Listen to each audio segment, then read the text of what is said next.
Police station हद्दीतील बोराडे म्हणून एक गाव आहे. त्या गावामध्ये गेल्या काही दिवसापासून वडील आणि मुलगा याच्यामध्ये घरात राहण्याच्या वरून वाद होता. अशातच काल दिनांक 1/6/2025 रोजी जो मुलगा आहे सुनील सिंगा पावरा याने त्याच्या वडिलांना सिंगा तुंडू पावरा यांना तुम्ही ह्या घरात का झोपता याबद्दल विचारपूस केली आणि नंतर शिवीगाळ करत त्यांना मारहाण केली. त्या मारहाणीमध्ये जे सिंगा तुंडू पावरा होते त्यांच्या डोक्याला गंभीर दुखापत झाली.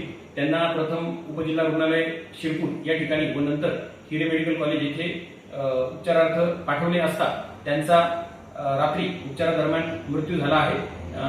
याबाबत शिरपूर तालुका पोलीस स्टेशनला BNS कायदा कलम 103 प्रमाणे गुन्हा दाखल करण्यात आलेला आहे आणि या गुन्ह्याच्या गुन्ह्यातील जो आरोपी आहे त्याला सुद्धा ताब्यात घेण्यात आलेला आहे.